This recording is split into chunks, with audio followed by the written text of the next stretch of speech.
Guys, welcome to my channel. तो आज हम क्लास 12 की politics in India since independence के first chapter challenges of nation building के थर्ड पार्ट करने जा रहे हैं। Okay, and the subtopic is partition, displacement and rehabilitation. So partition कैसे हुआ, क्या क्या प्रॉब्लम फेस करने पड़े, क्या क्या कंसिक्वेंसेस क्या क्या था इसका, ये देखेंगे। डिस्प्लेसमेंट कैसे हो, क्या था, ये देखेंगे। रिहेबिलिटेशन क्या था, ये देखेंगे। Rehabilitation means resettlement. In Hindi, it's पुनर्वास। ओके, तो लेट्स बिगिन। 15 अगस्त 1947 में दो देश बन के आ गए थे, इंडिया एंड पाकिस्तान। आपको पता ही है, ब्रिटिश इंडिया का यही नतीजा निकला था। अब दो कंट्री बन गई, अपनी अपनी बाउंड्रीज बनाया गया, अपना अपना बॉर्डर्स बनाया गया। तो ये पार्टीशन क्यों हुआ था, लेट्स हम जानते हैं। Okay, so according to the two nation theory advanced by the Muslim Leagues, India में जो दो मेजोरिटीज़ के पीपल रहते थे, हिंदूज एंड मुस्लिम्स, इसीलिए उन्हें ना मुस्लिम के लिए अलग ही देश चाहिए थी। लेकिन हम ये भी लॉजिक लगा सकते हैं कि उस टाइम पर ना मेन दो पार्टीज थे, two parties, Congress and Muslim Leagues. तो वो लोग को ना ऐसे लगा होगा कि अगर वोट हुआ तो कांग्रेस ऑटोमेटिकली जीत जाएगा, क्योंकि इंडिया में मेजोरिटीज पीपल आर हिंदूज, तो वो लोग हिंदूज़ के अंडर नहीं रहना चाहते हैं। तो ये भी हो सकता है, लेकिन ये इतने डिटेल्स में नहीं दिया है, तो आपको इतनी डिटेल्स में जाना भी नहीं है। जस्ट फॉर योर नॉलेज में ये आपको बोल रही हूँ। ओके, तो ये जो थ्योरी था ये कांग्रेस ने कंडेम किया था, अपोज किया था। जो 1940 में ना सेवरल पॉलिटिक्स डेवलप होना शुरू हो गया था। दो मेन तो हो भी चुका था, मुस्लिम्स एंड कांग्रेस, तो इन्हीं के बेसिस पे ये हो गया था पार्टीशन। तो उस टाइम में मेन कॉल्प्रिट कौन था पता है? मेन रोल किसने ये पार्टीशन में खेला? ब्रिटिश। वो तो चले गए भाई, तुम दो नेशन बना लो, ये जो रिलीजन्स के बेसिस पे, बस झंझट ख़त्म। लेकिन वो तो चले गए, लेकिन प्रॉब्लम बहुत ज़्यादा फेस करना पड़ा, पाकिस्तान हो या इंडिया को। इंडियंस ही बोलूँ, पहले इंडियंस को बहुत ही ज़्यादा प्रॉब्लम फेस करना पड़ा। तो यही ज़्यादा टाइम नहीं लूँगी, तो let's go with the second topic. तो second topic was process of partition. तो ये डिसाइड तो हो चुका था कि कंट्री डिवाइड होगा। ये सिर्फ पेनफुल ही नहीं, बाकी बहुत ही कठिन भी थी, क्योंकि इम्प्लीमेंट करना बहुत कठिन थी। क्योंकि इंडिया में आप देखें तो उस टाइम पर एक ही जगह में सिर्फ मुस्लिम नहीं रहते थे, वहाँ पर हिंदू भी था, सिख भी था, क्रिश्चियन भी था। तो उस टाइम से उसको इम्प्लीमेंट करना बहुत मुश्किल था। तो रिलीजन्स के जहाँ पर एक रिलीजन्स ज़्यादा है, जहाँ पर मुस्लिम ज़्यादा है, तो वो पाकिस्तान के टेरिटोरी में आ जाएगा, और जो अदर्स कास्ट और अदर्स रिलीजन्स है वो इंडिया के पास ही रहेगा।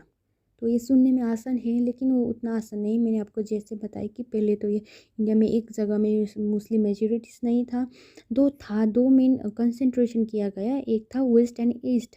तो वेस्ट आपको पता है वो तो ये दो नेशन अब पाकिस्तान बनने जा रहा था, लेकिन बीच में आपको पता होगा कि इंडिया का मैप आ जाता है, इंडिया का लाइन आ जाता है। तो ये डिसाइड कर लिया गया कि ये दो टेरिटोरी बन जाएगा पाकिस्तान की। तो ये पहली प्रॉब्लम था। सेकंड प्रॉब्लम ये था कि जो मुस्लिम मेजोरिटीज़ का जो एरियाज था ना, वो पाकिस्तान में जाना ही नहीं चाहता था। उसमें एक बहुत ही अच्छे एक इंसान है, खान अब्दुल गफ़र खान। तो आपको ये नोट कर लेना है for your MCQs. Khan Abdul Ghaffar Khan ना, उसको फ्रंटियर गांधी के नाम से भी जानते थे। वो एक लीडर थे नॉर्थ वेस्टर्न फ्रंटियर प्रोविंस का, एंड ऑफ एफ पी का। वो एकदम ये अपोज करता था ये two nation theory, but his voice was simply ignored, and the end of FP North-Western Frontier Province was made to merge with Pakistan। तो guys, हमने फर्स्ट एंड सेकंड प्रॉब्लम पढ़ लिया है, एंड हम थर्ड प्रॉब्लम क्या था ये बताऊंगी। जो पंजाब एंड बंगाल में था ना, वहाँ पे मेजोरिटीज़ में नॉन मुस्लिम भी रहते थे। तो ये एक प्रॉब्लम बन के आ गया था। Eventually it is decided that those two provinces would be bifurcated according to the religion's majority। Guys, bifurcated means बंटवारा होता है। आपको ये छोटी छोटी चीज़ याद करनी है। ओके, तो ये नतीजा निकला कि ये जो लाइक पंजाब एंड बंगाल है, आई एम सो सॉरी मैं कैसे प्रोनाउंस कर रही हूँ। तो ये दो स्टेट का भी बंटवारा होगा। तो आपको पता होगा कि पाकिस्तान में भी पंजाब है, हमारे इंडिया में भी पंजाब है। तो ये ना 14-15 के अगस्त के रात को ये डिसीज़न नहीं लिया गया था, बाद में लिया गया था। लेकिन ये प्रॉब्लम ये भी था कि पीपल को पता ही नहीं था कि वो इंडिया में है या पाकिस्तान में, क्योंकि मैप नहीं था, किसी को पता नहीं था कि वो अब कौन सी देश में है, तो ये भी प्रॉब्लम हो गया था। तो गाइस ये भी हो गया हमारा थर्ड प्रॉब्लम। तो अब फोर्थ प्रॉब्लम एक बहुत ही इंटरैक्टेबल, इंटरैक्टेबल मीन्स असभ्य प्रॉब्लम हो गई थी, क्योंकि जो बोथ साइड की माइनॉरिटीज़ को था ना, उसको लाइक एक डर था कि कहीं उस पर अटैक ना हो जाए, कहीं उस पर कुछ हो ना जाए। जो हुआ भी तो क्या था, जहाँ पर पाकिस्तान में भी कुछ हिंदू सिख्स रह गए थे, इंडिया में भी कुछ मुस्लिम्स रह गए थे, उनको ना एक अपने ही घर में, अपने ही होम पे अनडिज़ायरेबल एलियंस की तरफ फील हो रहा था। वो लोग कंट्री में लाइक एक ट्रैप की तरफ फील कर रहे थे, क्योंकि वो एक माइनॉरिटी से अभी अभी वो एक रिलीजन्स के बेसिस पे पार्टीशन हुआ था, तो ये एकदम लाइक ट्रॉमा टाइप की एक सिचुएशन बन गई थी, जहाँ पर उनके एंसिस्टर्स रहे थे, जहाँ के उनके दादा परदादा बाप अम्मा थे, वो छोड़ के अब जाना पड़ रहा था, तो उनको बहुत ही दुख हो रहा था। ओके, तो माइनॉरिटीज़ को डर लगने लगा कि उनको अटैक हो जाएगा, उनको कुछ हो जाएगा। जो हो भी अटैक, बहुत ही ज़्यादा अटैक हो रहा था कि मार रहे थे, इंसान इंसान को रेप हो रहा था, बहुत ही गंदा सा एक था। लेकिन किसी का कोई प्लान नहीं था कि इनको कैसे हेल्प किया जाए, इनको किसी का कोई, बस गवर्नमेंट को ये होप था कि ये थोड़ा कंट्रोल हो जाएगा। लेकिन टाइम टू टाइम ये बहुत ही ज़्यादा और ड्रामेटिकली बढ़ता गया, और ज़्यादा ये सिचुएशन ओवर होता चला गया। मतलब ये जो था सिचुएशन आउट ऑफ कंट्रोल हो गया था। People were killed other people, जो रिलीजन्स के बेसिस पे है, जो उसकी लाइक मेंटलिटी के बेसिस पे है, वो एक दूसरे को काटने लगे, मारने लगे।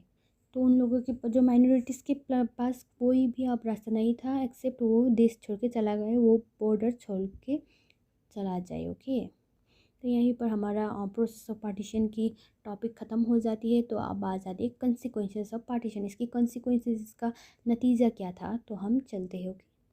The year 1947 was the year of one of the largest, most abrupt, unplanned and tragic transfer of population that human history has known. तो ये जो 1947 है, ये एक लाइक लार्जेस्ट और मोर अब्रप्ट अब्रप्ट अनप्लान्ड और ट्रेजिक ट्रांसफ़र, पीपल की जो ट्रांसफ़र हो रहा था पॉपुलेशन इधर से उधर, ये ना हिस्ट्री के सबसे ये था, मतलब अनप्लान्ड था हिस्ट्री में। ये जो ट्रांसफ़र पीपल इधर इंडिया से पाकिस्तान जा रहे थे, पाकिस्तान से इंडिया रहे थे, इतना ज़्यादा पॉपुलेशन इधर से उधर कर रहे थे ना, ये हिस्ट्री का एक ट्रेजिक ट्रांसफ़र ऑफ पॉपुलेशन हो गया था। देखो, ये जो रिलीजन्स के नाम में people of the community ruthlessly killed the people, the other community people, cities like Lahore में ये सब हो रहा था बहुत ज़्यादा।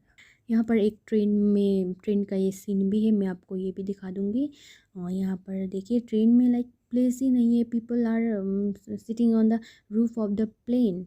आई एम सो सॉरी, ट्रेन में जगह ही नहीं है। People were like so desperate, so distraught about that, and they don't have any idea what to do next, where they are, where they gonna go. So तो ये no Amritsar and Kolkata, ये तो divided हो गया था कम्युनल जोन में। Muslims जो रह गए थे, वो हिंदूज़ के एरिया, सिख के एरिया में जाने से अवॉइड कर रहा था। जो हिंदूज़ था, वो हिंदूज़ और सिख था, वो मुस्लिम्स के एरिया पे जाने का अवॉइड कर रहा था। अब ये बहुत ही लाइक ये डिसलाइक से अब ये हेट्रेट पे कन्वर्ट हो गया था एक कम्युनिटीज़ के लोग के, जो दूसरी कम्युनिटीज़ को। ओके, तो फोर्सफुली लोगों को जाने के लिए, लोगों को बॉर्डर छोड़ने के लिए मजबूर कर रहा था। लोगों को बॉर्डर से लाइक उनको सफरिंग करना पड़ रहा था, वो उसका घर से बाहर निकाला गया था, उनको टेम्परेरी शेल्टर रिफ्यूजीज कैंप पे रहना पड़ रहा था।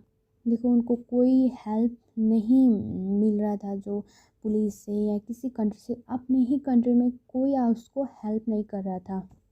वो लोग अपने ही चल के ही, वो अपने पैरों से चल के ही बॉर्डर्स पार कर रहे थे। तो ये सब जो जो आप अपने माइंड में क्रिएट कर सकते हो कैसा हुआ होगा। उस टाइम पे बहुत ही ज़्यादा लाइक अटैक हुआ था, बहुत ही किल हुआ था, जो वुमेन को बहुत ही ब्रूटली रेप तक हुआ था। उनको ज़बरदस्ती अपनी फोर्स रिलीजन्स कन्वर्ट करने के लिए ज़बरदस्ती करने लगे, फोर्सफुली अपनी कम्युनिटीज़ से शादी कराने लगे। इन द मैनी केसेस में ना वुमेन को घर के ही लोग उसको मारने लगे। क्यों? Because of that so called family honour. Family honour ना बिगड़ जाए, अगर रेप हो जाए तो उनको लगता है उनके फैमिली ऑनर को थोड़ा हानि होगा, इसलिए उन लोगों अपने ही बीवी बच्चों को मारने लगे। ठीक है, तो लैक्स ऑफ रिफ्यूजीज जाने लगे अपनी कंट्रीज़ को छोड़ के, अपने रिफ्यूजीज कैंप में रहने लगे, कहीं कहीं महीने, कहीं कहीं वर्षों तक। राइटर्स पोइट्स इस पे फिल्म बनाने लगे, राइटर्स इसमें स्टोरी लिखने लगे। एंड ये ना एक इसको ना एक पार्टीशन को डिवीजन ऑफ हार्ट की तरह डिस्क्राइब करने लगे। ये जो डिवीज़न था ना, ये सिर्फ प्रॉपर्टी, लाइबिलिटीज़, एसेट का ही नहीं, हर एक चीज़ का डिवीज़न होने लगा। Financial asset and things like table chair तक का भी डिवीज़न हुआ। Typewriter, paper clips, books and also musical instrument तक का भी डिवीज़न हुआ। The employees of the government and the railways were also divided. जो रेलवेज़ का जो है एम्प्लॉय एंड अदर्स एम्प्लॉयज़ को का भी डिवीज़न हुआ, बहुत ही ब्रूटल हुआ। लाइक 80 लाख को फोर्सफुली माइग्रेट करना पड़ा अक्रॉस द बॉर्डर, और उसमें 5-10 लाख पीपल की किल्ड हो गया वायलेंसली उस पार्टीशन में। तो जो हमारे एडमिनिस्ट्रेटिव है वो फाइनेंशियल कंडीशन को लेकर भी कंसर्न था। तो ये भी सवाल आने लगा कि जो पार्टीशन हुआ था, ये आपको पता है रिलीजियस बेसिस पे होने हुआ था। तो ऑटोमेटिकली ये क्वेश्चन भी आ गया था माइनॉरिटीज़ को, अदर माइनॉरिटीज़ को, क्या Hindu automatic I means India automatically Hindu राष्ट्र बन गया है, हिंदू नेशन बन गया है? तो ये भी एक प्रश्न था, ये भी एक प्रॉब्लम थी। इवन जो लार्ज नंबर ऑफ मुस्लिम्स जो न्यूली क्रिएट पाकिस्तान में गए थे, लेकिन फिर भी इंडिया में 1951 में 12% टोटल पॉपुलेशन हमारे इंडिया में मुस्लिम था। तो इस मुस्लिम को गवर्नमेंट कैसे ट्रीट करेगा? जो other minorities like Sikhs, Christian, Jains, Buddhist, पारसीस and ज्यू को कैसे ट्रीट करेगा? The partition had already create several conflict between the two communities. ये जो पार्टीशन हुआ था, ये दो कम्युनिटीज़ का ऑलरेडी प्रॉब्लम कन्फ्लिक्ट हो चुका था। तो ये भी एक प्रश्न था कि how government, how administrative, how other majorities will treat the minorities, ये भी सवाल आ चुका था। देखो यहाँ पे भी कुछ हिंदूज़ थे, कुछ हिंदूज़ पीपल थे जो इंडिया को पूरी हिंदू राष्ट्र, हिंदू नेशन करना चाहते थे। लेकिन हमारे जो नेशनल मूवमेंट में जो हमारे लीडर थे, वो ये नहीं चाहता था। वो सब रिलीजन्स को इक्वली ट्रीट करना चाहता था, सबको इक्वली एक इम्पोर्टेंस मिले, सबको अपनी अपनी फेथ रखना का मौका मिले, सबको अपने रिलीजन्स को प्राउडली करने का मौका मिले। ये चाहता था हमारा लीडर्स जो नेशनल मूवमेंट में थे। कोई सुपीरियर ना हो, कोई इन्फीरियर ना हो, कोई भेदभाव ना हो। तो सब चेरिश करने लगे कि हमारा इंडिया सेक्युलर है, और ये इंडियन कॉन्स्टिट्यूशन में आया भी। तो गाइस आज के लिए इतना ही। हम कल मिलते हैं न्यू टॉपिक के साथ, इंटीग्रेशन ऑफ प्रिंसली स्टेट। तो if you like and subscribe and अपने दोस्तों को शेयर करना। Tata, bye bye.